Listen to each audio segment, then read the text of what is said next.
पुरुषोत्तम मास कथा अध्याय 6।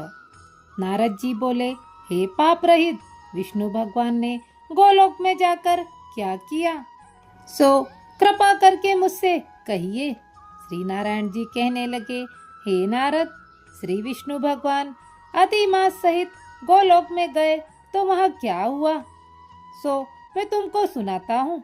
गोलोक में मणियों के खंभों से सुशोभित भगवत धाम, जिसमें मनोहर ज्योति स्थान विष्णु भगवान ने दूर से ही देखा। उस तेज से नेत्र मूंद गए।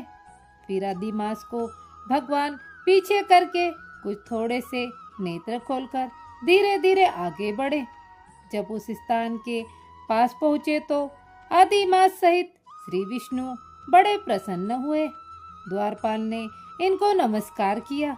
रत्न के सिंहासन पर गोपियों के बीच में बैठे हुए श्री कृष्ण को रमानाथ श्री विष्णु जी ने नमस्कार किया। फिर विष्णु जी ने कांपते हुए मलमास को श्री कृष्ण जी के चरणों में डाल दिया। तब कृष्ण जी कहने लगे, यह कौन है और कहाँ से आया है? इस गोलोक में क्यों रोता है? क्या इसका दुख कोई नहीं भोगता? तब नारायण जी कहने लगे कि हे नारद, गोलोकनाथ के वचनों को सुनकर विष्णु जी ने आसन से उठकर आदि से अंत तक मलमास का सब वृतांत सुनाया। इस तरह दुख रूपी दावानल से जला हुआ यह मरने को तैयार हुआ। तब दूसरे दयालु पुरुषों से प्रेरित किया गया, यह मेरे पास आया।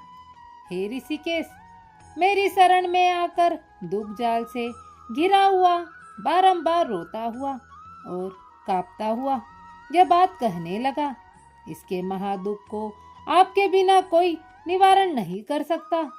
इसलिए इस स्वामी रहित को हाथ पकड़कर आपके पास लाया हूँ।